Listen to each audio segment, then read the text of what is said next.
Assalamualaikum warahmatullahi wabarakatuh. Tribunar, di episode kali ini kita di episode Tribun Ambon Podcast dengan tema apa tadi tuh? Apa tema? Pokoknya milenial dan ukhuwah begitu ya Tribuners ya. Nah, bersama saya Dedi Aziz dan saya saat ini sudah ditemani oleh orang yang ahli kalau bahas soal milenial dan ukhuwah begitu ya. Ustadz Anin Lihi. Assalamualaikum Ustadz. Nah, ya Tribuners, gimana nih puasanya hari ini, lancar kan? Untuk menemani Tribuners sampai ke waktu berbuka puasa nanti, kita akan setengah jam, kurang lebih 30 menit membahas soal milenial dan ukhuwah. Nah, untuk tema lengkapnya ini ada ini nih, tema lengkapnya ini. Nah, dari tema lengkapnya.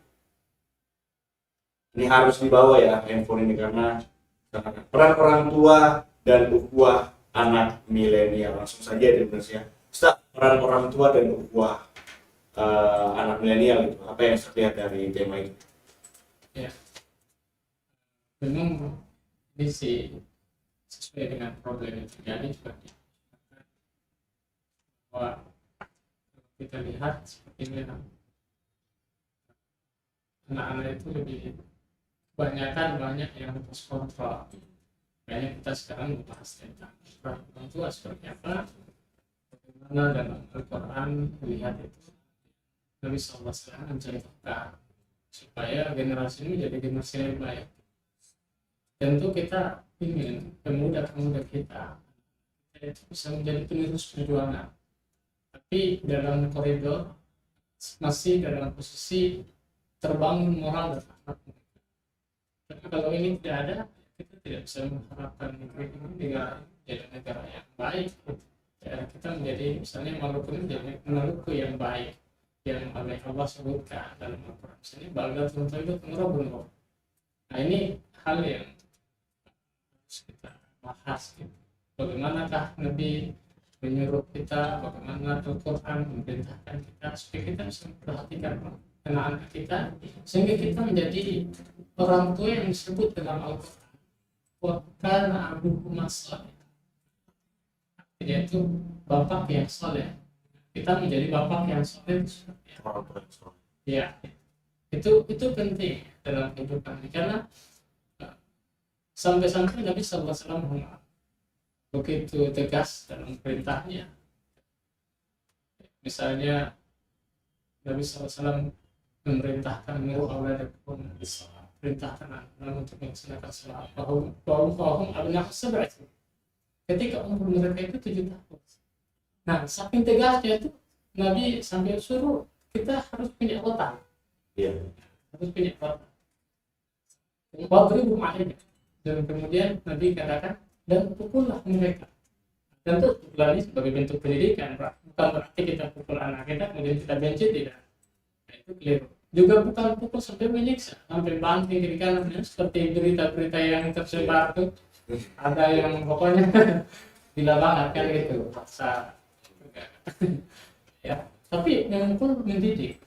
Di mana tempat-tempat yang boleh kita pukul ya? Misalnya di bisnya sebagai bentuk peringatan dan dipukul itu pada umur 10 tahun. Wadribuhum 'alaiha ya, wa hum abna'u di sini. Pukul mereka usia mereka 10 tahun.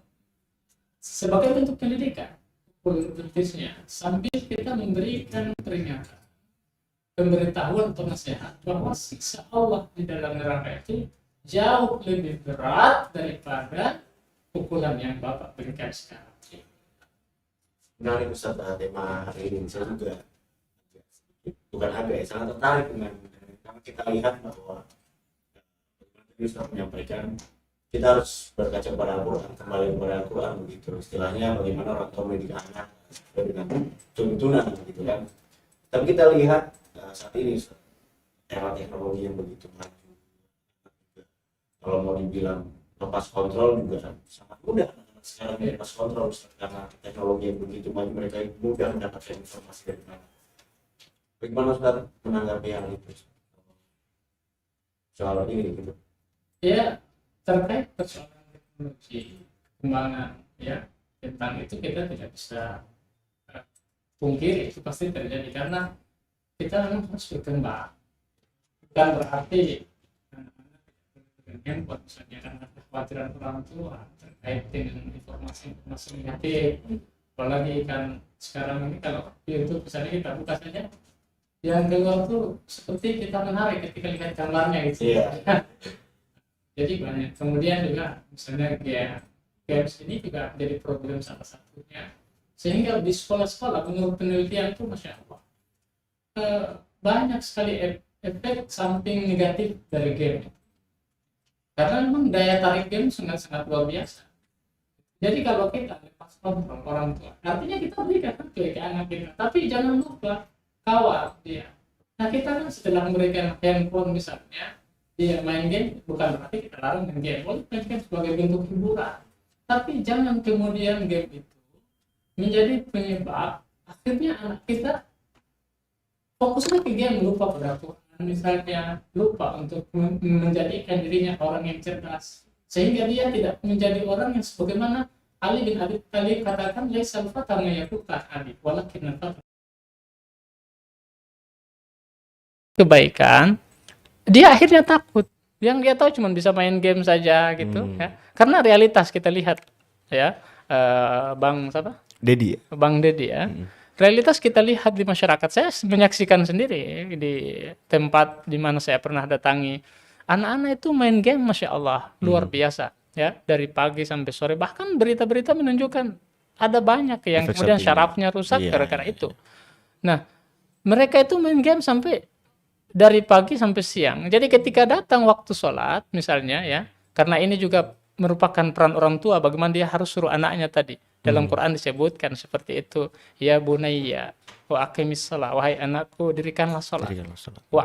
Kemudian wa'mur bil ma'ruf wanha anil munkar, kan perintahnya gitu. Pertama dirikan sholat. Kalau lupa sholat bagaimana kira-kira nih masalah? Dua hal Ini tadi. masalah besar kan? Ya, jadi banyak masalah terkait dengan efek dari game misalnya itu memang perkembangan yang luar biasa, tapi bahayanya luar biasa juga. Nah, efek game tadi sampai mereka tidak makan karena Masya Allah kecenderungan keinginan kita ini memang kalau sudah terbawa pada sesuatu, misalnya waktu saya pernah juga teman saya cerita, jadi rasa senangnya dia bawa ke sesuatu itu akan jadi lupa sesuatu yang memang perlu kita yang harus kita butuhkan gitu. Dia diwajibkan itu jadi lupa. Kan saya punya teman dulu kan suka main ini di kafe itu ada apa drum, ada ini kan dia suka. Sampai dia lupa kalau dia lapar tuh. Nah, sampai dia lupa kalau dia lapar. Pas keluar baru dia rasa ya Allah lapar sekali kan gitu. Anak-anak juga begitu gara-gara main game gitu. Nah, makan saja sudah lupa, apalagi Allah kan? Makan saya sudah lupa, apalagi Allah. Makan saja sudah lupa untuk dirinya sendiri, apalagi Allah kan? Iya, betul, ini problemnya. Itu satu masalah. Masalah kedua, biasa anak-anak itu, ini menurut penelitian ya, kita juga harus baca penelitian lalu kita kombinasikan bagaimana Quran juga memandang itu. Masya Allah ya, kecenderungan anak-anak yang suka main game, mereka itu seringkali tidurlah atau dalam bahasa Ambon bilang matawana gitu. Begadang gitu. Ya, begadang. Akhirnya pas ke sekolah bawaannya ngantuk. Tidak konsentrasi menerima menerima pelajaran diberikan oleh guru. Ya, itu realitas gitu. sosialnya. Ya. Kemudian dia seringkali bolos. Lalu seringkali pengen pulang cepat-cepat. Gitu. Ini kan masalah besar, ya. Memberi efek pada akhirnya sekolah juga jadi pusing kan gitu. Ini orang tuanya gimana kok tidak perhatikan anaknya kan gitu. Nah, apa problemnya tadi? Lepas kontrol. Gitu, lepas kontrol.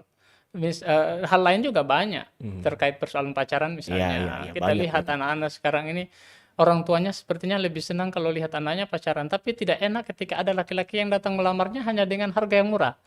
Padahal orang yang datang tuh yang melamar justru lebih menghargai. Misalnya mereka lebih malu kalau dibayar maharnya atau bayar uang panai kan, orang Bugis bilang gitu.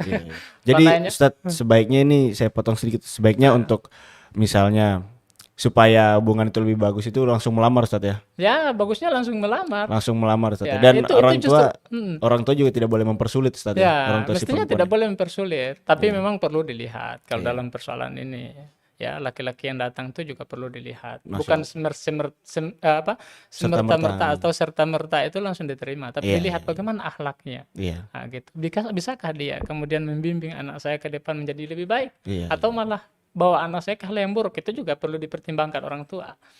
Nah, gitu. iya. Tapi yang masalah ini kan seringkali realitas juga terjadi. Kita lihat banyak anak-anak yang sudah bagus akhlaknya, Qurannya bagus, sholatnya mantap, ya dia bisa bertanggung jawab. Ditolak gara-gara persoalan uang dia lamar Mahar, tuh uang apa dia ya? murah, Iya, bukan murah. uang mahar, tapi dia bayar kan bisa minta orang tua minta kan. Lamar. Nah, murah.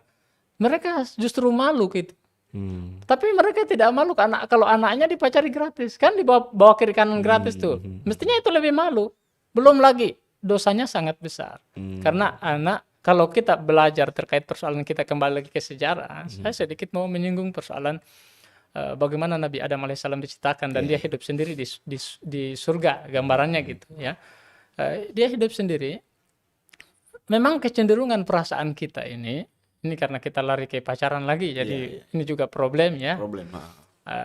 Kecenderungan manusia itu memang harus berpasangan. Itu sudah menjadi fitrah. Pasti laki-laki suka ke perempuan. Dan ini pernah terjadi di masa Nabi Lut. Nabi Lut juga, karena di masa Nabi Lut itu banyak bencong-bencong, banyak lesbi ya, gay ya. LGBT lah. LGBT lah itu istilahnya. Dia justru dalam Quran tuh suruh, kenapa kalian menyukai laki-laki sama laki-laki, tidak menyukai laki-laki ke perempuan. Itu menyalahi aturan fitrah. Sehingga mereka kan ditenggelamkan oleh Allah SWT. Jadi berpasangan tuh sudah menjadi fitrah kita. Tidak bisa dipungkiri. Cuman persoalannya ada batas hukum di situ. Wala taqrabu zina. Jangan dekati zina. Ini kan merupakan proses ke situ. Zina merupakan dosa yang begitu besar. Ruangnya tidak boleh kita beri peluang lah istilahnya. Jangan sampai setan ada peluang ke situ. Ini kan terutama misalnya kalau sudah berdua-duaan kan sudah muncul pandangan kan. Sementara dalam konteks hadis Nabi katakan pandangan itu ada panah-panah setan. Dan setan itu musuh yang nyata bagi kita. Innahu lakum aduwwun mubin. Gitu. Kita kembali ke sejarah Nabi Adam alaihissalam.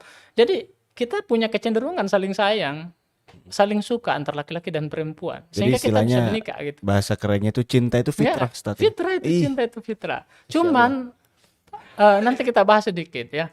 Cinta itu fitrah. Kenapa jadi fitrah? Karena ada iman di dalamnya. Iya. Nah, itu. Sampai dia jadi sesuatu yang sebenarnya cinta itu tidak pernah salah. Tapi kan orang banyak menyalahkan cinta kan. Cinta tidak pernah salah karena cinta mengandung nilai ketauhidan kepada Allah. Yakni kemurnian. Ada iman di dalamnya. Sebentar, Tapi, Ustaz, saya potong sedikit.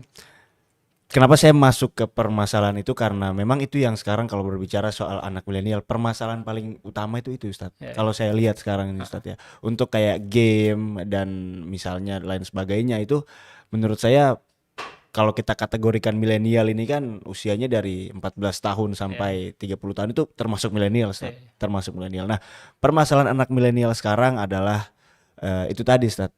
Bagaimana saya pribadi nih Ustadz, misalnya nih, saya mencontohkan saya pribadi nih, saya ini sudah umur sekian misalnya begitu kan, terus saya dekat dengan seorang perempuan begitu, terus saya ingin, wah kayaknya nggak bisa nih kalau kita begini-begini saja ini, harus ada kejenjang yang lebih serius seperti itu sih Ustadz. Makanya saya singgung bagaimana pacaran segala macam seperti itu Ustadz. Lalu lanjutkan Ustadz. Ya, kita sedikit cerita dulu terkait sejarah Nabi Adam alaihissalam. Dulu beliau tinggalnya sendiri Masya Allah di surga ya, yang penuh kenikmatan. Ya bisa kita bayangkan lah kalau Jakarta itu milik kita sendiri. Kita tinggal di sana dengan fasilitas yang begitu lengkap. Kira-kira senang tidak? Senang. Senang ya. Tapi kalau tidak ada pasangan?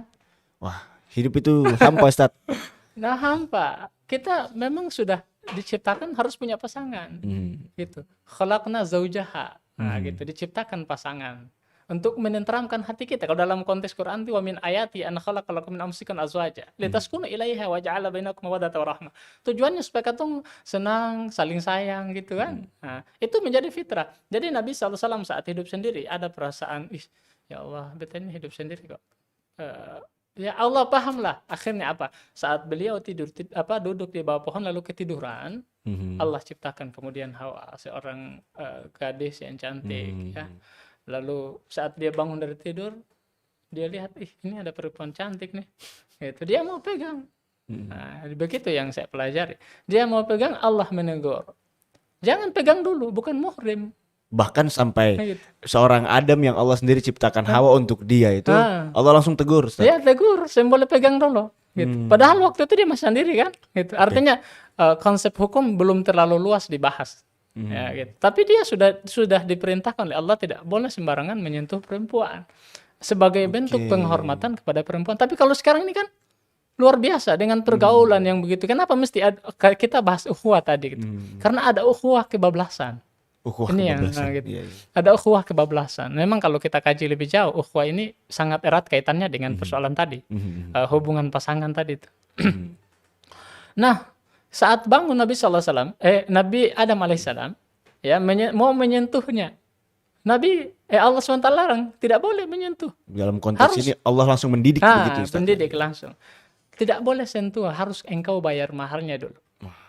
Beliau kemudian bertanya, apa maharnya ya Rasul? Ya Allah, Allah katakan antusolli ala Muhammad. Maharnya bersalawat kepada Muhammad. Itu maharnya Nabi Adam alaihissalam untuk melamar Hawa. Luas sekali, Ustaz ya. Makanya sekarang ini, Masya Allah, dalam konteks perkembangan kita juga bersyukur. Karena banyak anak-anak juga di sisi lain dari pergaulan, perkumpulan yang mereka lakukan juga hal-hal positif banyak. Mereka melakukan kajian-kajian. Itu kalau yang paham. Akhirnya apa? Akhwat-akhwat yang paham tuh langsung mereka pinginnya mahar Al-Fatihah gitu. Misalnya istri saya juga begitu, Pak. Wah, Nah, dulu Masya istri Allah saya dulu sekali ya. mintanya Al-Fatihah. Masya Gitu. Allah. Setelah saya kenal langsung saya ke murabinya kan, ke ustazahnya gitu, ke ustazahnya. Kemudian ya saya menyatakan bahwa saya punya keinginan untuk melamar perempuan ini. Saya baru kenalan langsung melamar, lalu ke orang tuanya, gitu. Nah itu dia, Ustaz, permasalahannya, Ustaz. Saya mau tanya ini, Ustaz. Mm-mm. Orang tua zaman sekarang mungkin muncul banyak kekhawatiran begitu, Ustaz, kayak macam anaknya pacaran segala macam, terus keluar sampai larut malam gitu. Kemudian jalan dengan laki-laki atau perempuan yang bukan mahramnya begitu kan, Ustaz. Bagaimana Al-Quran melihat itu dan disesuaikan dengan zaman ini, Ustaz? Dengan zaman yang begitu banyak teknologi yang kita tidak tahu sumber ilmu dari mana aja nih, Ustaz. Ya, yang jelas Al-Quran menyuruh tadi ya kita tetap mengontrol anak-anak kita, ya, gitu. Tidak boleh kita biarkan misalnya mengikuti teknologi yang canggih seperti ini sampai mereka lepas kontrol. Nah, memang ketika mereka misalnya melakukan hubungan itu bagian dari ukhuwah juga, karena ikatan di mana laki-laki dan perempuan itu tidak bisa dipisahkan. Tapi problemnya tadi harus orang tua tetap kontrol, harus dia tahu anaknya ini kemana. Apalagi kalau sudah tengah malam, masa dibiarkan begitu saja. Dulu waktu saya di kampung, saya laki-laki, mestinya kan kebanyakan orang tua itu tidak terlalu khawatir kalau laki-laki. Yang mereka lebih khawatirkan tuh perempuan. Tapi sekarang ini kebanyakan perempuan keliaran kemana, justru mereka tidak khawatir. Ini yang berbahaya. Gitu.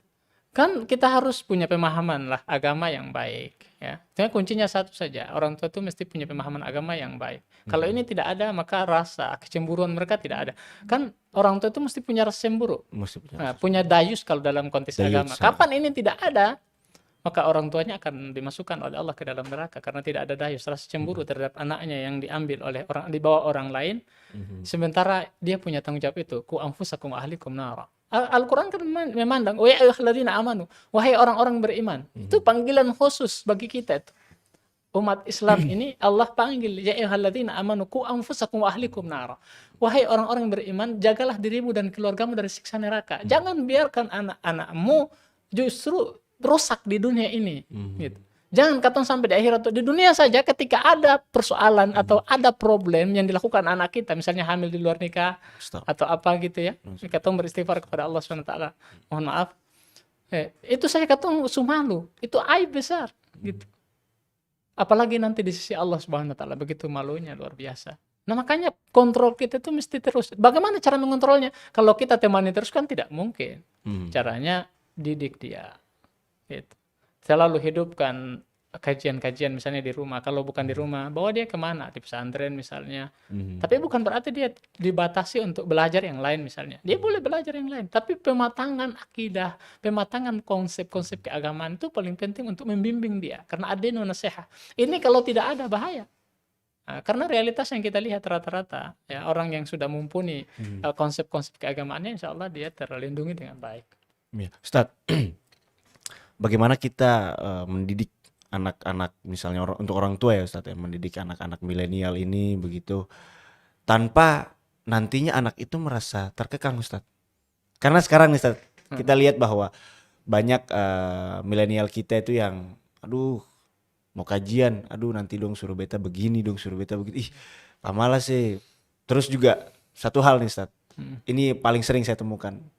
Mau ikut kajian misalnya, mau terlepas dari kayaknya beta ini mau menyegerakan sudah untuk nikah segala macam begitu.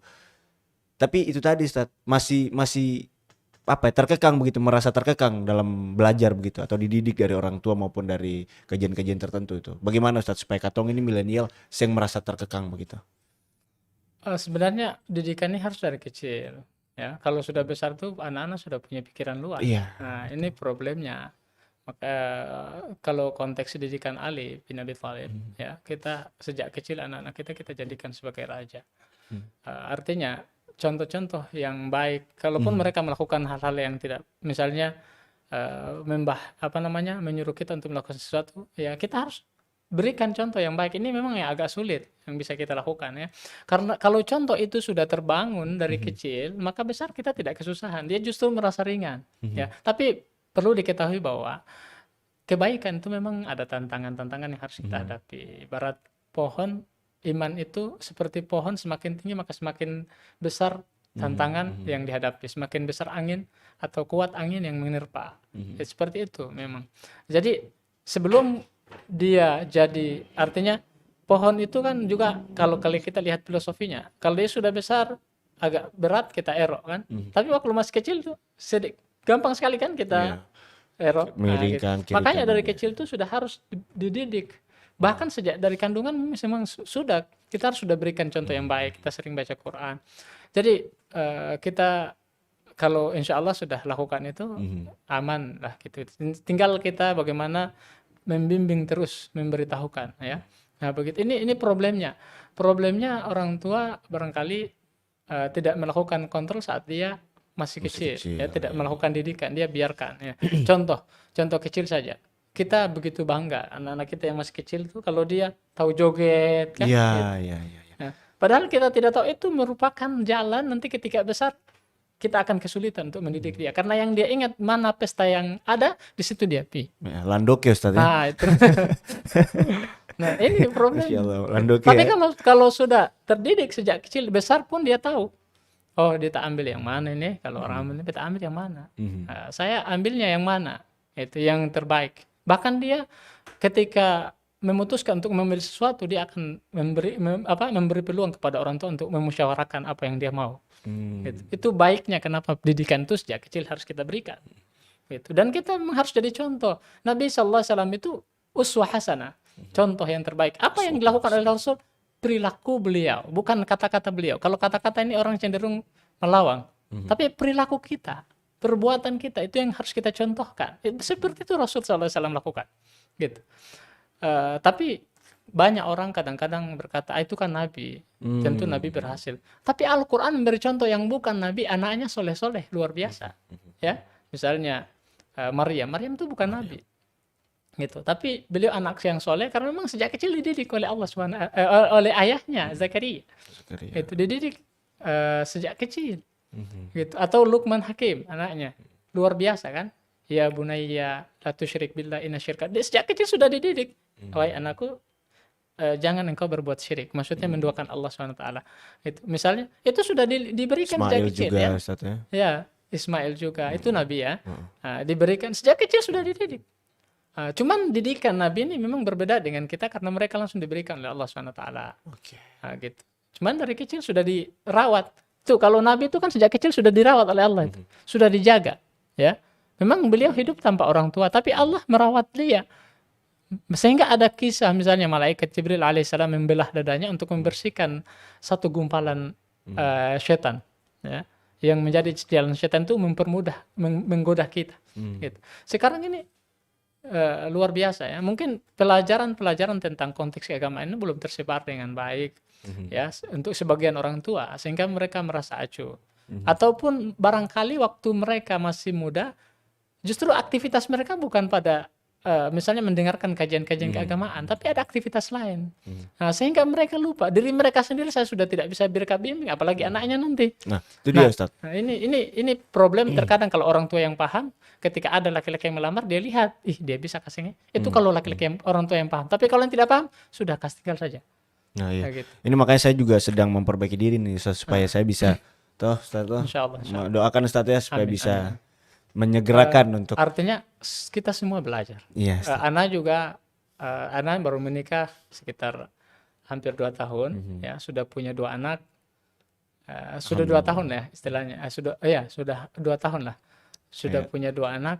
Artinya problem-problem itu akan muncul terus seiring dengan keimanan kita. Kan Allah SWT katakan sendiri, walanabluwannakum bisyai'in minal khauf wal ju' wa naqsi minal amwal wa anfusi wasamarat wa basyiris sabirin. Cuman di belakang yang paling bagus itu katong harus wa basyiris sabirin. Ya, sampaikan kabar gembira kepada orang-orang yang sabar. Kita harus bergembira bahwa dengan kesabaran itu insya Allah akan memberikan yang baik. Ya. Inna ma'al usri yusra fa inna ma'al usri yusra. Nah, gitu. Masya Allah. Ustaz. Ini Ustaz, yang tadi Ustaz bilang, kita kembali sedikit. Ustaz sempat bilang menyinggung soal mendidik anak itu paling bagus itu dari kecil, dari dia usia dini, begitu orang tua mendidiknya bagaimana. Tapi Ustaz, perlu kita sadari bahwa sekarang ini lingkungan anak itu bukan cuma lingkungan orang tua dan keluarga Ustaz. Kita sekolahkan anak-anak kita, misalnya adik-adik saya gitu kan, di sekolah punya lingkungan, kemudian apa nanti misal dia ikut kegiatan apa, misalnya ikut kegiatan ekskul misalnya, kegiatan non akademik di luar, punya lingkungan baru juga. Nah, lingkungan ini kan punya karakteristiknya masing-masing, Ustaz. Ada yang memang membawa kita untuk menuju ke jalan kebaikan, ada juga yang membawa kita untuk ya seperti sekarang ini, Ustaz. Itu gimana, Ustaz? Cara orang tua ini, Ustaz? Sebenarnya tadi kalau dia punya pemahaman sudah kuat, ibarat pondasi itu kalau sudah kuat, biar dia diterpa apa. Misalnya anak ini dia paham bahwa minuman keras itu haram. Lalu dia itu berada dalam lingkungan itu. Karena dia sudah paham. Jadi konteks paham di sini harus kita pahami bahwa bukan hanya sekedar di akal saja di sini. Tapi paham itu di kolbu. Begitu Al-Qur'an menjelaskan, inna fi dzalika lidzikran liman kana lahu qalbun. Sesungguhnya pada yang demikian itu maksudnya tanda-tanda kebesaran Allah, peringatan bagi orang yang mengetahui. Yang mengetahui di mana? Nih, penerimaan hati terhadap konteks-konteks keagamaan. Ini kalau sudah masuk di dalam, biar itu insya Allah dia aman. Oh, makanya disuruh mendidik anak itu bahkan masih dalam kandungan itu sudah dididik, Ustaz ya. Itu pentingnya. Oke. Beta sering lihat orang yang alhamdulillah dia bergaul dengan orang yang peminum misalnya, tapi untuk mengorek minuman dia tidak. Ustaz. Kenapa? Karena tadi konsep agama sudah betul-betul tertanam dalam hatinya. Bahwa dia tahu itu haram. Ya. Saya juga dulu didoktrin begitu, Ustaz. Bapak saya, Ustaz. Nah, itu bagus kalau bapaknya misalnya Bapak gitu. saya doktrin saya untuk, bahkan waktu saya kecil itu adik-adik saya juga dibilang untuk kalau ke supermarket, minimarket diajak begitu, jangan pernah sentuh botol miras. Sentuh botol miras, pulang cuci tangan. Sampai kayak begitu, Ustaz. Cuman bapak saya lupa dulu tidak mengingatkan saya jangan pernah sentuh bungkus rokok. Akhirnya memang alhamdulillah sampai sekarang teman-teman mau minum, saya tidak minum, Ustaz. Tapi saya masih merokok, Ustaz. Mungkin ya nanti kita kurangin lah sedikit-sedikit, Ustaz ya. Artinya kebiasaan itu memang agak sulit dilepas ya. Dulu saya juga sempat merokok juga, tapi saya berpikir itu bagian dari apa namanya? Saya sudah tidak merokok. Sudah berapa lama Ustaz tidak merokok, Ustaz? Sudah lama sekali. Maksudnya saya kemudian mengikuti kajian-kajian. Ya, memang sudah setelah mengikuti kajian, artinya kita sudah paham. Di label rokok saja sudah tertulis tuh. Merokok membunuhmu kan. Masa kita mau membunuh diri kita, sementara Allah SWT itu menyuruh makanlah makanan yang halal lebih baik. Ya. Halalan thayyiban. Halalan thayyiban tuh. Makanlah makanan yang halal lagi baik. Halal tapi kalau tidak baik kan jangan kita makan juga kan gitu. Yang membawa mudarat itu dilepas, tidak boleh diambil. Nah, persoalannya rokok itu apa, membawa mudarat atau tidak? Kalau dia bawa mudarat berarti jangan diambil. Intinya setiap hukum yang ditetapkan oleh Allah kepada kebaikan-kebaikan kita itu bermuara pada kesehatan. Nah, ini persoalan yang kita harus lihat. Kan orang merokok anak-anak muda ya, bergaya-gaya kadang. Iya. Katanya kurang sadap. kalau Saya dulu merokok, isap rokok tuh karena mau lihat asap, Ustaz. Oh gitu. Lihat asap keluar dari mulut itu kayaknya enak begitu dulu. Ya, itu satu juga. Sekarang jadi kebiasaan. Ah. Habis makan harus isap rokok. Padahal kalau hanya pikiran itu apa manfaatnya kan Iya, gitu kan? makanya saya pikir juga apa manfaatnya begitu. Uang saya makanya Tapi saya kebanyakan orang berpikir bahwa dengan isap rokok akalnya jalan. Sebenarnya bukan itu. Ya, yang buat akal jalan tuh kita sendiri sebenarnya. Ya, karena kebiasaan itu yang muncul pada akhirnya sulit dilepaskan. Oke. Ya, minuman keras kalau sudah sering diminum bahaya tuh. Candunya sangat luar biasa. Iya, Ustaz. Karena minuman keras ini ya sudah jelas dalam Quran, begitupun juga hadis memperingatkan kepada kita. Jadi anak-anak muda kalau sentuh itu bahaya. Apa efek pertama misalnya? Dalam Quran sebutkan pertama itu wayasuddakum an dzikrillah. Menjadikan kita jauh dari Allah. Mau sholat itu susah. Mau sholat susah. Ketika Ustaz. dengar adzan susah sholat. Kalaupun sholat hati tidak mau menuju ke situ. Hanya sekedar apa istilahnya?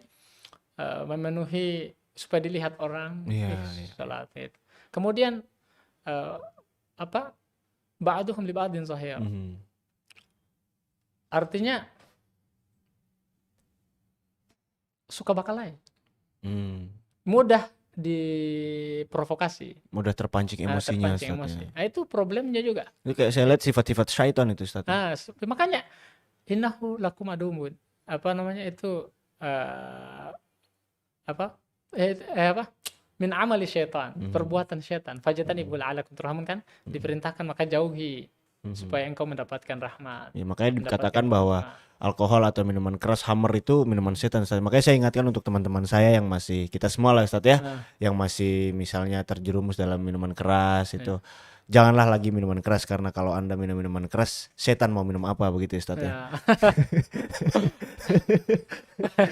Luar biasa ya. Masya Allah sekali, hari ini saya pertama kali nih, Ustaz, untuk bawa acara dan seseru ini karena menurut saya ini topik yang sangat seru, bagaimana orang tua mendidik anak, terkait juga ada pacaran, kemudian mendidik anak dari usia dini, kemudian dari Hammer dan lain sebagainya, Ustaz. Nah, pertanyaan selanjutnya, Ustaz, mungkin sekaligus menjadi pertanyaan penutup, Ustaz, di sore hari ini, Ustaz. Bagaimana seharusnya kita milenial ini, Ustaz, membawa diri kita di setiap lingkungan-lingkungan yang berbeda itu tadi, Ustaz. Karena pasti ada saja ajakan yang tidak bisa kita tolak, Ustaz. Kayak kita mau tolak tapi bagaimana ya begitu? Gimana, Ustaz? Malu teman-teman. Iya, begitu. Enak. Betul. Nanti dibilang sok-sok. Iya. Kadang-kadang nih sebelum menjawab, Ustaz ya. Disimpan dulu jawabannya. Kadang-kadang, Ustaz ya. Saya pribadi nih. Kan saya juga pernah gitu. Iman itu kan kalau kata bapak saya, iman itu kan dia naik turun. Pasang surut begitu. Ketika iman saya lagi pasang nih, Ustaz, Masya Allah. Itu sholat sunnah, sholat duha, Ustaz. 4 rakaat saya bikin, Ustaz. 2 kali gitu. Tapi ketika iman sedang surut-surutnya, 2 saja. Jangankan sholat sunnah, Ustaz. Wajib tidak saya kerjakan. Astagfirullah gitu loh. Nah, gimana nih, Ustaz? Cara kita sebagai milenial juga kita butuh kelompok memang. Makanya kalau kita belajar ke ulama-ulama terdahulu, misal Ibnu Taimiyah itu 1 kali ikut kajian 5 kali. Sampai lupa dia punya ikan sampai busuk 1 minggu itu. Gitu. Karena dia cari tempat-tempat di mana supaya dia jauh dari kemaksiatan. Gitu. Kita ini kan tidak, justru cari kemaksiatan kan gitu. Cari tempat kemaksiatan. Berkumpullah dengan orang soleh, Ustaz ya. Berkumpul dengan orang-orang soleh. Gitu. Nah, kalau ini sudah dilakukan, insya Allah aman kita. Karena tidak ada ruang bagi setan untuk menggoda kita. Karena kita bersama dengan kelompok orang-orang yang baik. Gitu. Tapi kalau kita dengan kelompok orang yang buruk, ya tentu jangankan kita bukan dengan kelompok orang yang buruk, kita sendirian saja padahal kita sudah jadi anak yang baik nih, kita sendirian pun juga masih bisa dibawa. Ibarat ternak, kalau dia sendiri gampang diterkam oleh serigala. Maka kita butuh kelompok orang-orang soleh. Jadi cari orang soleh. Itu perintah, seiring dengan perintah utlubul ilm, menuntut ilmu itu. Kita harus mencari kelompok-kelompok itu. Nah, itu saja sebenarnya solusinya. Cuman ini memang perkara yang sangat sulit karena kita tidak memiliki kebiasaan itu sejak kecil. Ya, itu dia. Nah, ini persoalannya. Makanya orang tua punya peran itu sejak kecil harus dibawa. Ini yang masalah kan di orang tua ini. Di rumah putar lagu jalan terus. Ajar anak joget. Itu. Kemudian nonton sinetron. Sejak kecil tuh diajar. Akhirnya besar bagaimana dia sering pacaran. Sementara sejak kecil dia sudah lihat orang pacaran. Karena di sinetron itu banyak sekali acara-acara yang disuguhkan baunya kan pacaran. Iya. Karena itu mungkin yang menarik bagi anak-anak muda supaya banyak nonton kan itu. Tapi orang tua kalau lepas ini bahaya.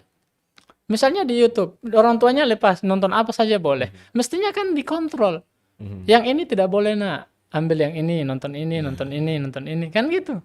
Tapi karena ini tidak ada, pada akhirnya kebiasaan itu terbangun setelah dia besar, orang tua sendiri yang kesusahan. Nah ini yang tidak diperhatikan. Pada akhirnya apa? Ukhuwah, hubungan tadi, yang dia bangun bukan lagi kepada orang-orang yang baik. Tapi yang dia bangun hubungan persahabatan tuh dengan orang-orang yang tidak baik. Karena memang kita oleh Allah SWT akan dikumpulkan dengan orang-orang yang sekufu dengan kita. Kapan kalau kita punya perbedaan aktivitas, misalnya dia aktivitasnya lebih pada ke diskotik, ya. Sementara yang satunya aktivitasnya ke masjid misalnya, itu akan terpisah dengan sendirinya. Kita, walaupun kita punya teman sendiri, dia sendirinya pun akan jauh dengan kita. Betul gitu. sekali Ustaz, serius. Nah, dia Itu akan sangat betul jauh sekali. sendiri. Gitu.